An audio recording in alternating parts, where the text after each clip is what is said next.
যেহেতু 32 নম্বরের জন্য ফেল করে, তাহলে 36% সঙ্গে 32 যোগ করব। 36% ভাঙাতে গেলে প্রথমে লিখতে হবে টোটাল নম্বর 800, তারপরে 36% মানে ইন্টু 36, নিচে 100, তার সঙ্গে 32 যোগ করব, তাহলে 5 নম্বর বেরিয়ে যাবে।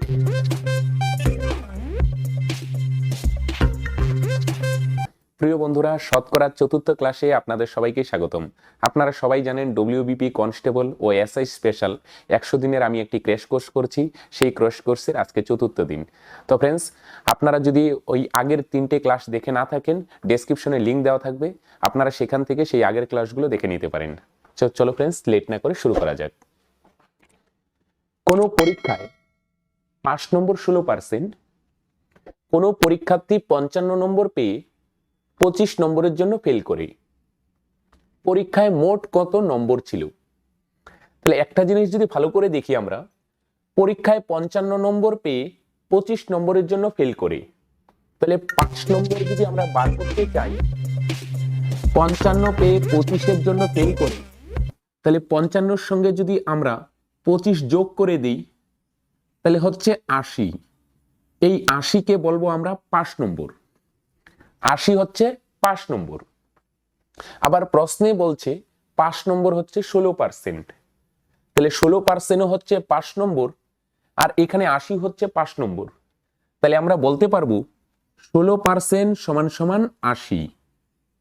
এটাও 5 নম্বর, এটাও 5 নম্বর, তাহলে দুটো অবশ্যই সমান হবে। তাহলে 1% এর ভ্যালু কত হবে?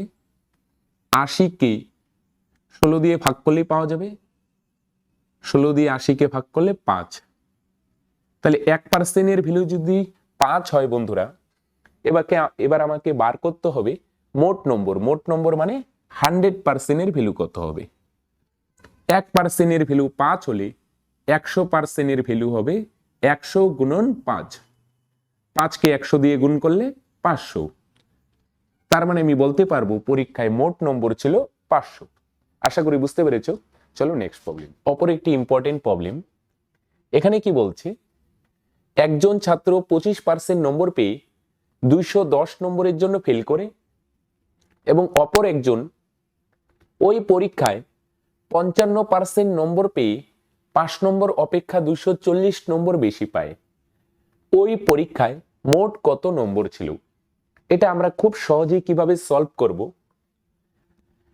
25% নম্বর পেয়ে একজন ছাত্র 5 নম্বর অপেক্ষা 210 নম্বরের জন্য ফেল করে। তার মানে আমি বলতে পারি 210 নম্বর 5 নম্বর অপেক্ষা কম পায়। 210 নম্বরের জন্য ফেল করে, এটার মানে হচ্ছে 5 নম্বর থেকে 210 নম্বর কম পায়। আচ্ছা, অপর একজন ওই পরীক্ষায় 55% নম্বর পেয়ে 5 নম্বর অপেক্ষা 240 নম্বর বেশি পায়। 5 নম্বরের থেকে 240 বেশি পায়। এখানে লিখলাম 240, পাশে বেশি লিখে রাখলাম। বেশি মানে 5 নম্বর থেকে 240 নম্বর বেশি পাচ্ছে। আবার যদি 25% নম্বর পায়, তাহলে 5 নম্বর থেকে 210 নম্বর কম পায়, তাহলে পাশে কম লিখে রাখলাম। এবার এদের যদি ডিফারেন্স বার করি, কিভাবে ডিফারেন্স বার করব? বড়টার থেকে ছোটটা বিয়োগ করব। 55 থেকে 25 বিয়োগ করলে 30%। এইখানে যদি ডিফারেন্স বার করি, একটা জিনিস খেয়াল রাখতে হবে, এক জায়গায় কম আছে, আরেক জায়গায় বেশি। দুটো আলাদা জিনিস, ডিফারেন্ট। একটা কম আর একটা বেশি। দুটো জিনিস যদি আলাদা হয়, তাহলে সংখ্যা দুটো যোগ করব। আবার যদি দুটো জিনিস সেম হয়, মানে উপরেরটাও কম নিচেরটাও কম, বা উপরেরটাও বেশি নিচেরটাও বেশি, সেক্ষেত্রে করতে হবে বিয়োগ। যেহেতু এখানে আলাদা আছে, দুটো যোগ করব। তাহলে করলে কত হচ্ছে? 0, 4 একে 5, 2 2 যোগ করলে 4। তাহলে 30% এর ভ্যালু বের হলো 450। তাহলে 1% এর ভ্যালু কত হবে? 450-কে 30 দিয়ে ভাগ করলেই পাওয়া যাবে। 0 0 ক্যান্সেল, 3 দিয়ে 45-কে ভাগ করলে হচ্ছে 15। মানে আমরা বলতে পারছি 1% ভ্যালু হচ্ছে 15। এবার আমাকে বার করতে হবে মোট নম্বর। মোট নম্বর মানে 100% ভ্যালু বার করতে হবে। 1% ভ্যালু যদি 15 হয় তাহলে আমরা বলতে পারবো 100% ভ্যালু হবে 15 গুণন 100। 15 দিয়ে 100কে গুণ করলে হচ্ছে কত? 1500। তার মানে পরীক্ষায় মোট নম্বর ছিল 1500। এটাই অ্যান্সার। আশা করি বুঝতে পেরেছো। চলো নেক্সট প্রবলেম। এবার কি বলছে, সেম আগেরটার মতো, শুধু লাস্টে একটু আলাদা। একজন ছাত্র 34% নম্বর পেয়ে 32 নম্বরের জন্য ফেল করে এবং অপর একজন ওই পরীক্ষায় 48% নম্বর পেয়ে 5 নম্বর অপেক্ষা 64 নম্বর বেশি পায়।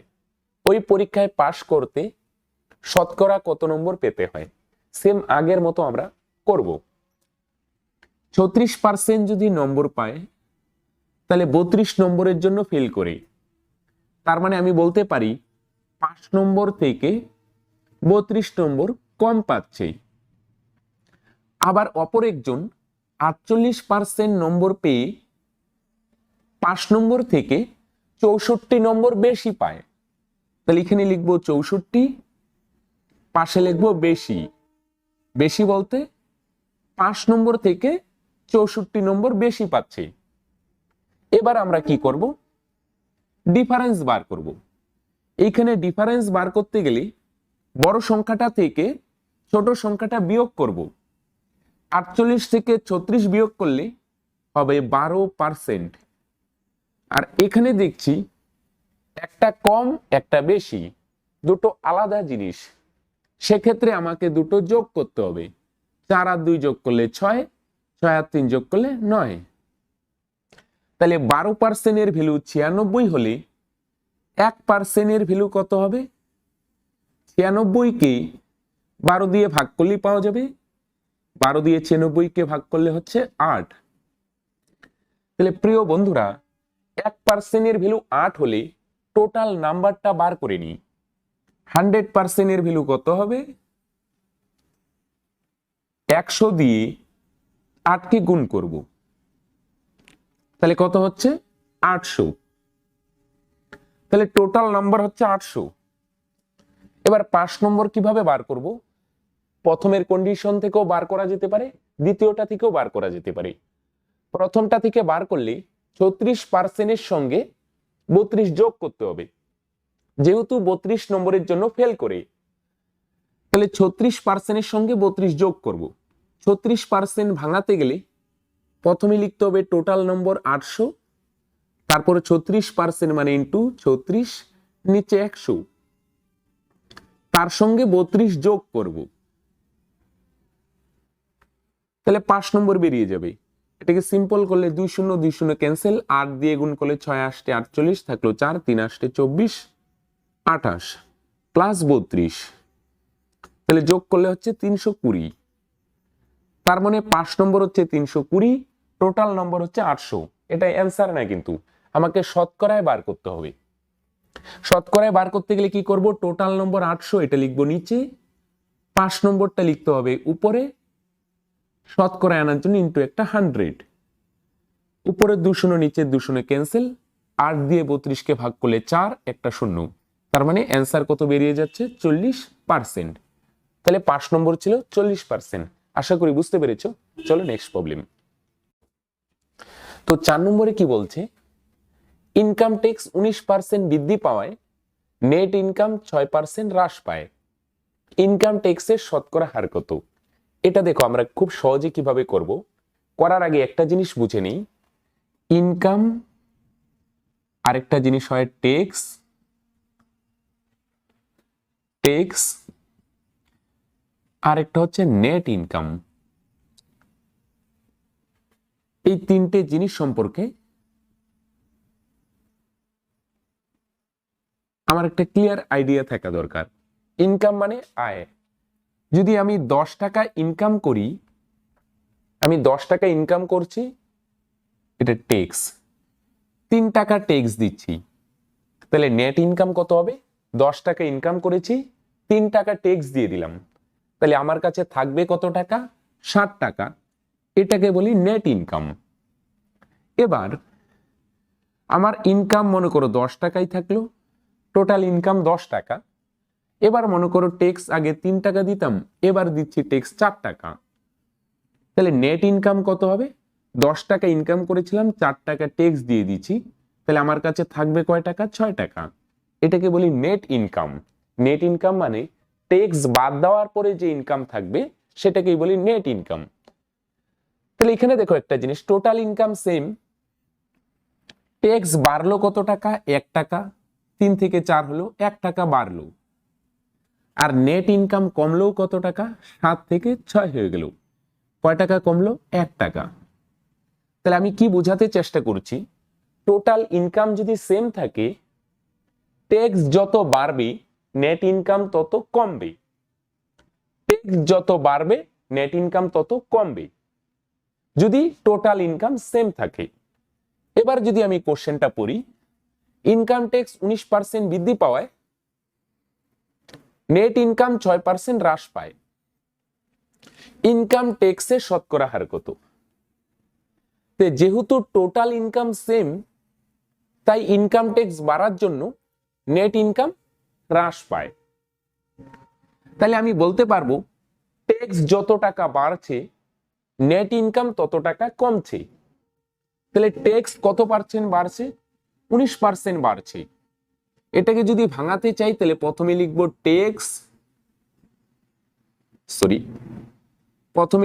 ট্যাক্স, তারপর 19% মানে ইন্টু 19/100, এতটুক ট্যাক্স বেড়েছে। আবার নেট ইনকাম কতটুক কমেছে? 6%। এটাকে ভাঙাতে গেলে প্রথমে আমাকে লিখতে হবে নেট ইনকাম,